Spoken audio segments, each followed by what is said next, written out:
Okay, today is the 31st of May 2026, the last day of the month before we step onto the 1st of June.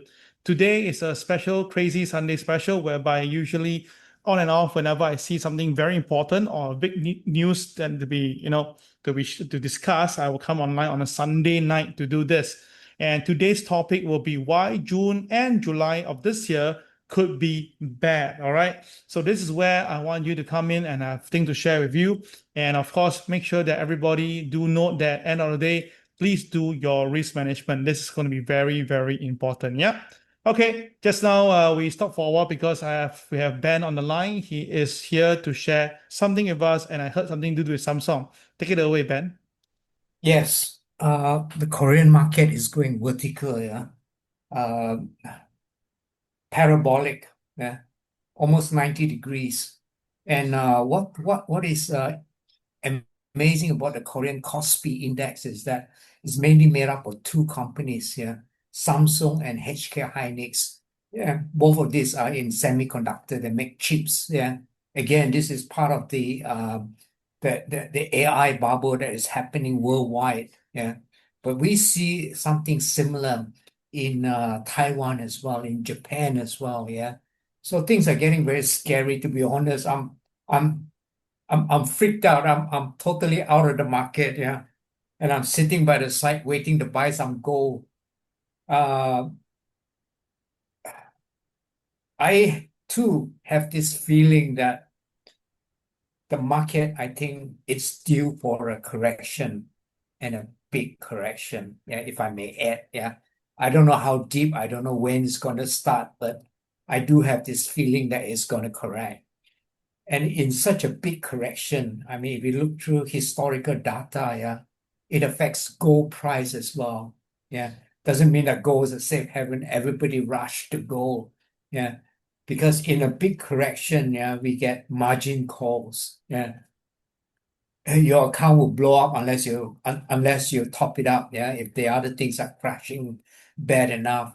Yeah. And normally yeah, assets like gold, yeah, uh, are liquid enough, yeah, and it is one of the assets that people will cash out to try to save their account. So yeah, long story short is if we anticipate a market crash, yeah, gold is going to go down. How low it will go, I do not know, yeah, but the the correction could be significant. And of course, I am waiting to buy because at some point in time, yeah, during any market crash, the normal thing for central banks to do is to print money to try to save the economy. Yeah. Once they start to print money, yeah, we've seen it happen so many times in the past. It is rocket fuel, yeah, for gold. Yeah. Simply because when you print money, you're actually debasing your currency. Your currency is worth less. Yeah. And gold has a way of compensating for that loss of value. Yeah. That's why I'm always a long-term believer in gold. Yeah. So that's my short take for now, for this week. Yeah. Bottom line is I'm scared. Yeah. I'm really scared of the market right now.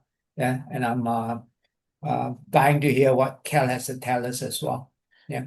Thank you, Cal. Okay, all right. Thank you, Ben. Thank you so much. Okay, so let me just get back on my side. All right, so the thing is this, I am not going to deny this. I suspect that June and July there will be profit taking in the market. Okay. Now the thing is this, okay, there are many reasons for me to share, and one of them is that actually, if you look carefully at the treasury, this chart, you do see that they are actually putting money into the market already. All right. I supposed to get a chart for you guys, but for some reason I just couldn't get it out today. Don't know why. So I will try to show it tomorrow in our global Telegram group chat. Yeah. It shows that there is a significant uptick. No, sorry. No, it's not. It's not a significant uptick, but it's an uptick among the downtick. That means that this thing has been cutting down, right? The money that the Federal Reserve has been reducing. All right. Right now has started to turn up again. And this is a very clear sign why now the market is buying that there could be a rate hike instead. And of course, if the market go into a rate hike, what they call thinking, the market will take profit. That is for sure. So let us now go into my chart and you will see my point for today. All right, so everybody just take a look at some of the things that I prepared for you. Okay, all right, so just give me a moment, a little bit of shakiness at the moment. Okay, hold on, yeah. Okay, so first of all, okay, I want to tell you something here. Okay, this is what I drew when I was in Vietnam. All right, about my personal prediction of the S&P 500 the next 2 years. Okay, now this prediction is something that I forecast based on what I draw on the 28th of May 2026. All right, my signature and the date is there. Now I suspect that the market will pull back to below 7,000 on the S&P 500. Now, the S&P 500 now is 7,520 as of last Friday. I suspect it will drop below 7,000 by the next few weeks. All right. So this is my first forecast for the next week, next month or so. All right. Then I expect the market to fly above 8,000 after that. So which means that there will be a crazy rally that bring the S&P to beyond what you can think of.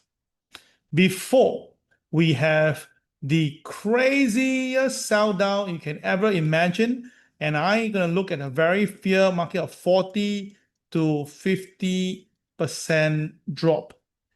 Okay. Now I know by saying this again, usually I'll get a lot of slap in the face, but come on. I mean, I have my reason. And of course, when you have one of the world richest men called Warren Buffett standing on the same line with you, I think I'm pretty safe at the moment.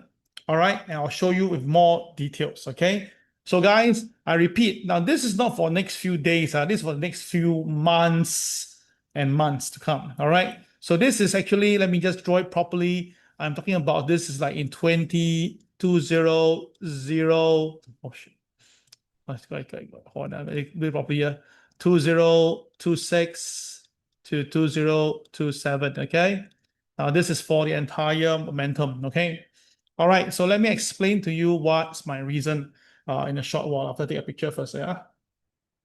Okay. To protect myself. Okay. So let me explain to you why slowly. All right.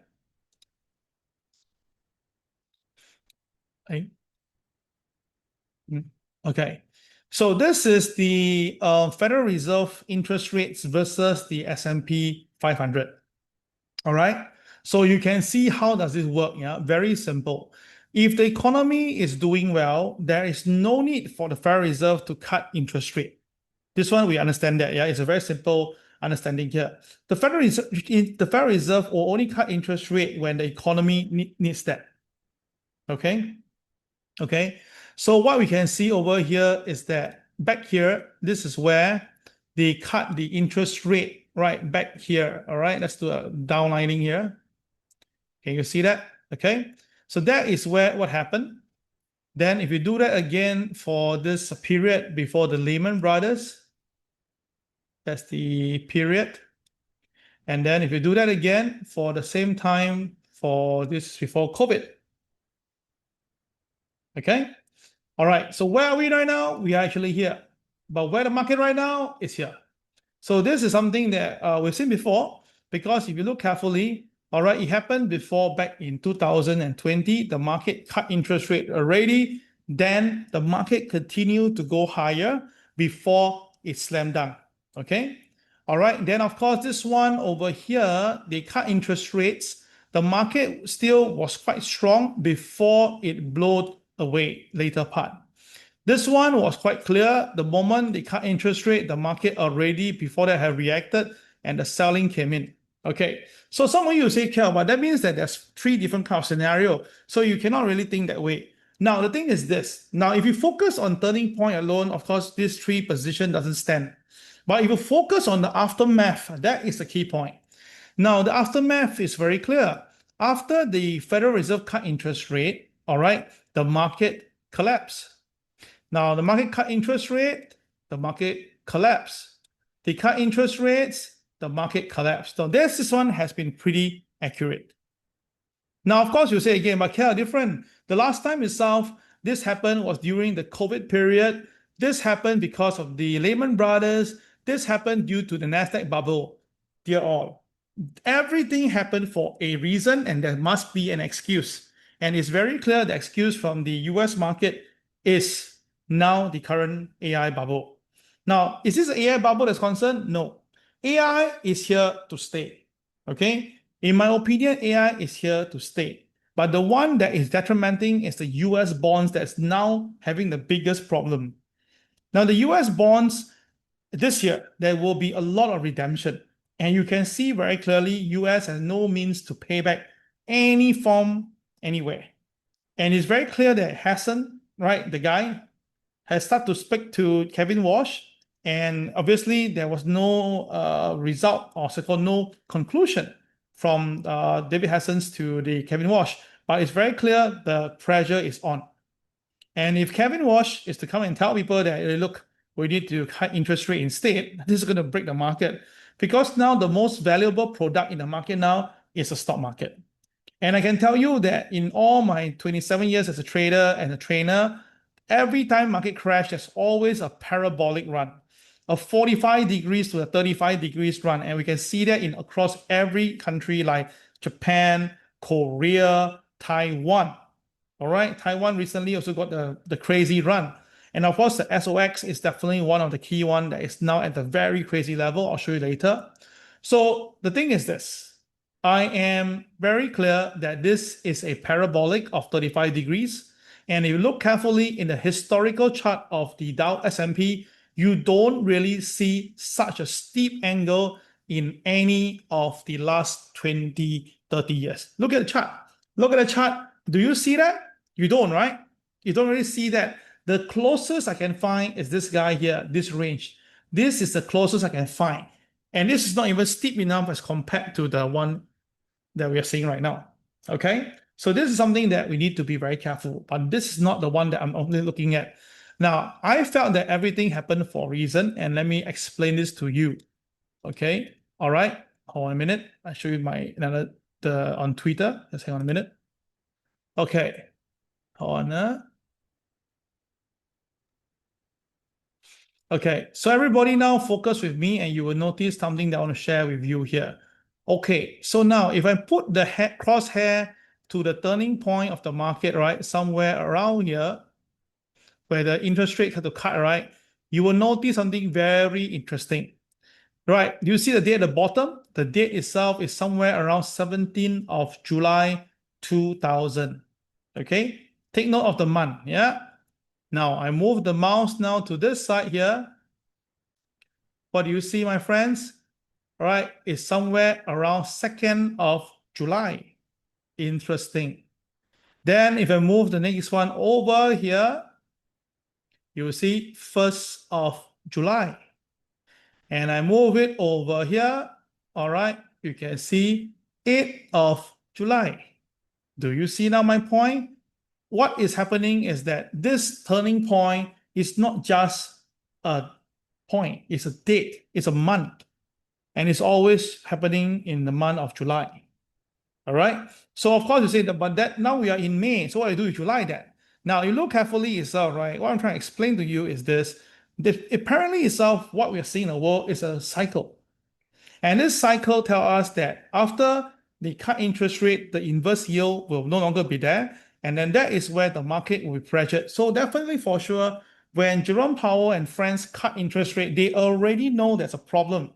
But because of whatever reason, I told you before, right? He will not do anything stupid before he gets himself out. So very clear, even when Donald Trump wanted to sue him, he also stick to his guns, don't cut interest rate until Kevin Walsh comes in. So that leave him in the right line because if anything happened to the economy, the one to be blamed will be Donald Trump, not him. Do you understand? So I believe that when you are circled with 1,100 professor level students in the Federal Reserve, you can't be that stupid. Okay? So this is something that I want to share with you is that the market now is due. Why? Now, it's a very simple mathematics. If you look carefully, whenever the Federal Reserve cut interest rate itself, right, it will give you about 12 to 18 months before the market blow off. So now let's think back again. If let's say the last time this turning point happened, and that was July 2024, if we add another 18 months to it, when would that be? Everyone, let's calculate yourself. All right. So if at 6 months in, that's 2025. At 12 months in, that will be 2026. All right. So that means that by right itself, right, what we should see by March onwards, we should see a pullback. But the market kind of refused. The market did pull back parabolic. The market did pull back a while. You look carefully. The market did pull back somewhere in January, where the market January really came in, where the S&P was trading at about 6,000. Sorry, this S&P. Sorry, hold on. Okay, hold on. The S&P 500 did pull back in February, as what we spoke on, about 6,900. It came down all the way to 6,300. So that is only down by maybe less than about 10%. Okay, and then after that, you see the S&P flying to the sky, right? Again. So you can see that the market did actually pull back as what we've spoken, the 18 months impact. But very, very fast, the market just returning back to new high. So to me itself, right, this is beyond, beyond what they call acceptable level. Yeah, in fact, if you ask me. And of course, if you look at my Twitter account, all right, on my X account, you will notice that I have put in a lot of new interesting article. I think you should watch this. Now, first thing first is that we saw BlackRock selling Bitcoin. Now, remember this. BlackRock was one of the few people who were motivating the ETF, right? So for them to be doing the ETF and now they're selling Bitcoin doesn't make sense at all, unless they know that something's big is going to happen. And we talked about this before. Bitcoin and NASDAQ has a very interesting relationship. So if you look at it again, now I'm going to put this for you. All right, you take a look and you understand my point. Just give me a moment. If we're going to put this together with Bitcoin on the same page, and I change this guy to Honor.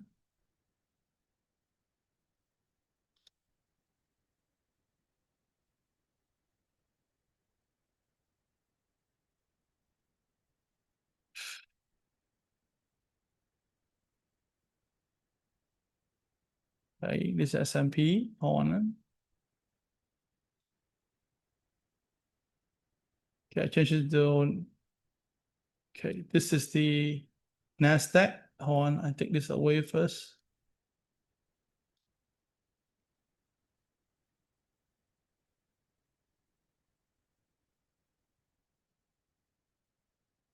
Okay, see everybody? You can see right now, right? You look at this, the one in blue is the Bitcoin chart. The one in candlestick is the NASDAQ, okay? So you can see that the NASDAQ and the Bitcoin, if you look carefully, they are stacked almost identically. You see, whenever the Bitcoin is coming down, the NASDAQ also come down. When the Bitcoin bottom out, the NASDAQ bottom out. You understand my point? Okay, look, now what do you see? Does it look anything near to you? It doesn't. Totally, it doesn't at all. So the question is this, why is Bitcoin selling and then this NASDAQ is going up? So it's because on the 15th of 12th of June, the SpaceX is going to be, the IPO is going to be there. And everybody is banking on the day SpaceX come out, everybody will be big winner. So everybody now is buying the pre-IPO and trying to go in the market and buy in and don't miss the date. So the question is this, okay? Those who buy this SpaceX are really going to make a lot of money when the price cap up. And then the thing is that if everybody is buying before that, and if the price basically come out and it doesn't really make everybody happy, this will create a mayhem. All right. So this is the thing that we are trying to explain to you here as well. Something is definitely not going correct. So it's like everybody now dumping everything, just go into one market itself and try to buy into it. So that's one big issue we have. Now, one thing to note, this is the Warren Buffett video. I think it's very nicely done by this individual.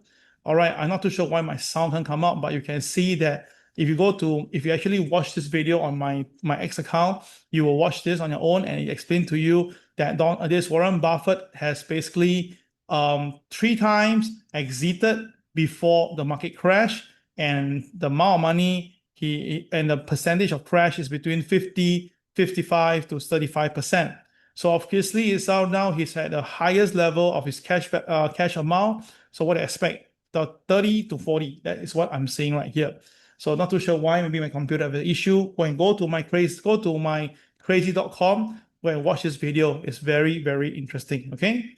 Then of course, this is the very famous chart whereby people draw on what could happen in the crazy market. I think I buy that. So this could be the 6, 7 wave down.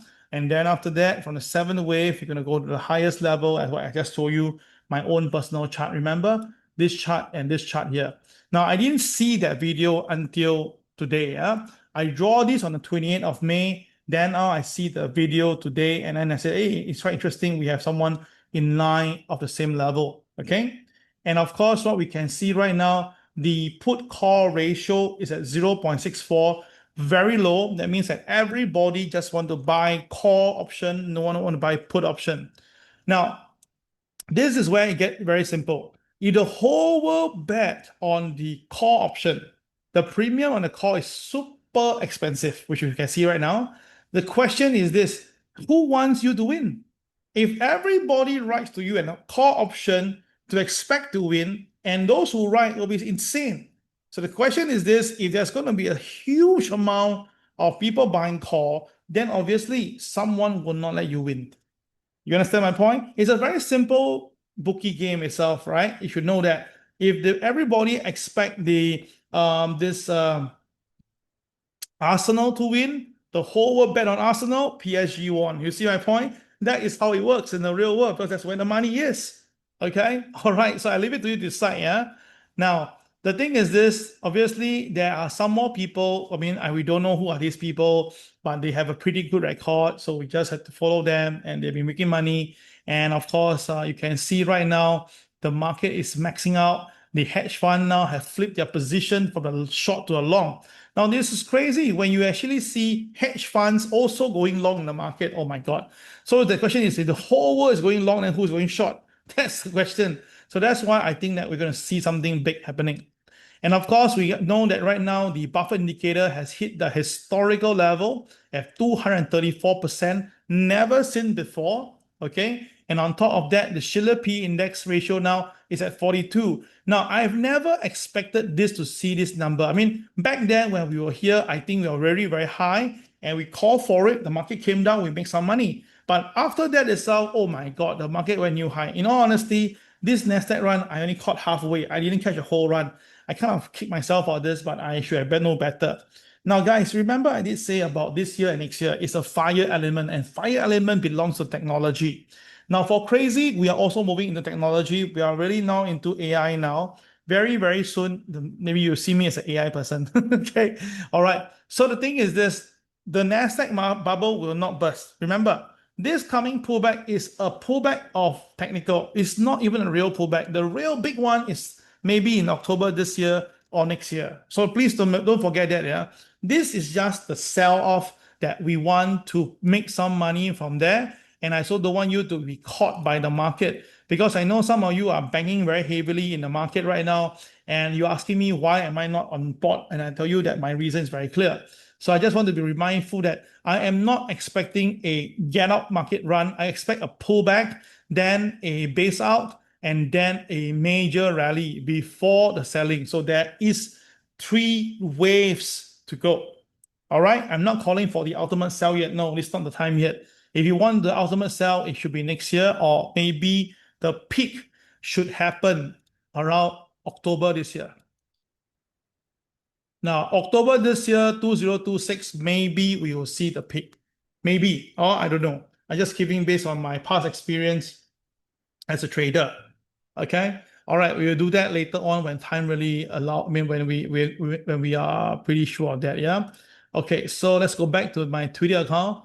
So with that itself, right, you can also see that they did a impression on the S&P 500 in 2024 to 2026, and come on, like quite about identical. So that is where 2024, remember, that was the year the interest rate cuts, right? So that's why They are saying that there could be another bit of rally on Monday, which is tomorrow, and then after that, flat out before the thing cascaded down. So that's why I say that it's between the 15th of June to late of June where the market really sell. Okay, and that is pretty in line with SpaceX. Yeah. Okay, as you can see, the next one is that we all know that the Fed is pumping a lot of money. I will try to get that chart for you guys by tomorrow morning to show that the Fed is actually putting money. Why the Fed putting money? Because no one want to buy the US bonds. So what they do, they buy themselves. So they buy themselves means what? They print money, as what the sound Benedict has said. If they print money, then the rightfully inflation will go up, right? And if inflation go up, right, that doesn't mean that gold will go up, no, because if the dollar is actually depreciating, but the inflation is higher, the market will sell gold instead. So because they're going to get something out of it. So that's why be very careful. Yeah. We'll end off the session with a gold chart later on. And of course, you can see right now that for the last 90 years, very crazy 90 years, whenever we have the market at the peak, there could be a pullback of significant. All right, so you can see that a lot of people now is using AI to do the Warren Buffett indicator. And of course, right now we are at insane, significantly overvalued level at 234%. Yeah. All right, so you can see the ratio for S&P versus gold is also turning in. So all this actually tells you that the gold and S&P market might be also falling off in the near term. And the last chart to go is this heavy truck index. Now we all know that, like it or not itself, yes, indeed, the Magnificent Seven are doing very well, but we still need our daily bread. We still need to have our products for other than technology. So heavy truck index tells you significantly that the US import-export is being hit severely. And because of that right now, it is very clear whenever the two-year percentage rate of change goes into the negative level of -25, it's almost 100% we will see a recession. So that's why I'm calling for a technical recession next year. Technical. All right, because we saw the S&P 500, we saw the GDP came in again positive, 1.8, although the market looked at 2%, but the market liked it because why? Bad news is good news. And in fact, the market just buy because of that. All right, it's okay. It's what US have been doing. They're always doing this. But then only they know what the whole or big problem they are in right now. So that's why, as how you have said, right, this ban, right, the Korea stock market is going insane, really going up 2% every day. This is really parabolic run. Look at this stock chart. I mean, since 1981 to 2026, you have never seen Korea market moving in such a manner. And yet, look at it, it doubled itself within 1 year. I mean, yes, indeed, it's AI. Yes, Samsung did well, 8 times better earnings, blah, blah, blah. But we all know that there's something wrong here. I mean, yes, you can make a lot of money, but 8 times? I can tell you seriously, I can almost bet with you that maybe along the way, some firms later will blow out, and because there could be a accounting creativity involved here. You understand my point? Right? Because it doesn't make sense. I mean, the AI is really good because, right, you only spend so little money to make such a big product. Definitely, you cut humans away. Definitely, all this is still going to boost your earnings. That one is definitely for sure. But the question is this, the earnings are a little bit too crazy. So that's why I felt that, right, like what you saw before, back in 2000, we saw Enron, we saw what happened to a lot of company who goes crazy and then burst. So I'm not saying that which company will burst, but I think by next year, this time, I think we will see quite a few company going out of business. So this is why I'm recording right now. I believe this will definitely be happening. Yeah. Okay. So before we end the session, because I want to keep it short for tonight, I want you to rest for tonight. Now, there are a lot of people asking me what's my view on gold, and I'll be very honest with you. All right, recently I have shared a technique called K-trend. K-trend is very simple. If the market is on a downtrend, okay, we focus on yellow cluster, okay, yellow cluster, yellow, yeah, okay, yellow cluster. So you can see now very clearly that, okay, since here where gold, right, the highest closing of gold is here, highest closing is here, right? This yellow candle, highest closing. So after that, you notice this, the next yellow closing, all right, is actually lower. So A versus B, B is lower than A. So that's why the market turning red candle sell. Can you see that? Okay, so move back. Now the highest closing is here. So this is C. All right. So C, is it lower than B? Yes. So that's why red candle, sell. Got it? So now look at D. Where is D? D is here. Can you see that? Remember, highest closing, not the high. D is lower than C. So turn red, sell. So very simple. This is E. E is lower than D. So turn red, sell. Can you understand now? Pretty simple, right? So now the thing is this. If everybody want to focus, everybody to focus on tomorrow or next week market. If the market stay yellow candle tomorrow or next few days, the market has to go above the closing of E and stay above E. As long as stay above E, the market will turn to an uptrend. But if the market basically do this, which we saw on Friday, okay, all right, apology for my this WeChat. Yeah, there's a lot of buzzing around from China side. After this, I can do China market. 讲华语. Oh my God, I'm gonna faint. So many different languages. Okay, so everybody take a look now. This is what we have earlier, the E, right? I told you. Now, what we saw was on Friday, the market did touch E, and it actually coincide with the MA30. So that was where I thought the market going to change toward uptrend. But after that, the market failed to stay above. And we saw very clearly the KSI retain rate. And this is a very clear elephant trade setup. So take note of this, everybody. Now, the question is this, okay? If the market can stay above E by this week and close above E, this is going to bring the new bull in, okay? So take note of that. But since now we know that the market failed to stay above E and pull back, now with the KSI red, be careful. If the next few days, if the candle ever turn red candle, right, meaning the day chart turn red, then I can tell you there's a very high chance gold is going to come back to here again. And this is what level? This level is 4366. I repeat, 4366. Now I'm judging this based on pure technical, yeah, nothing to do with fundamental. Just now, this Benedict says, right, about the potential of fundamentally the gold may go down, right? So of course, I also attest to it too. But now we're strictly on technical. So it's very clear, guys. The MA30 at 4578, this number will move obviously later on in the week to come. But this number will be a rough estimate. As long gold can stay above 4575, I think buy is okay. But if gold turn red candle, then no need to talk. I'm a seller. Okay, no need to talk. I'll be a seller. So this is going to be very clear here as well. Yeah. Hey, what happened? Okay. Sorry, what happened on my who posted that? Okay, so understand, my friend. So this is something on the gold chart that you need to watch out for. 4366. All right. So for where we are now, 4538, I think we are quite far away. But again, if you base on my K trend, then of course this is very, very possible. One more market for you will be the US Dow Jones. Right, Dow Jones had hit 51,000. In all honesty, I think 50,000 was very high, and I know it will hit, and it did. And now we are now at 51,000. All right, 51,000 is really a price that I never think it would come, but it came. So again, so you can see it can be stubborn, yeah. Now Friday was a buy because it was above pivot one, right? So above OP, above pivot one is a definite buy. The boys were buying relentlessly, so that is a very clear buy. So no need to talk. Okay, the question is this. The moving average now is at 50,000. The market is 51,000. The Warren Buffett indicator is so high. The market is a very parabolic now for the NASDAQ. So very simple. I think that if the Dow, all right, is to stay below OP next few weeks, sorry, before next few days, there is a high chance the Dow will tap back down to the MA30. But that is a law of attraction. But if you look carefully, there is a very massive gap between the MA30 and MA200.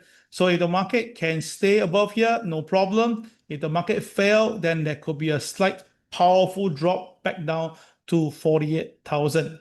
And of course, if this 48,000 come is due to the pullback that I talked about, then of course the next crazy pullback that I think it will be is about 46,000. Okay. Now putting these numbers in is not to scare scare you guys off, but I just give you all the technical level that could possibly be happening in the next few weeks. All right.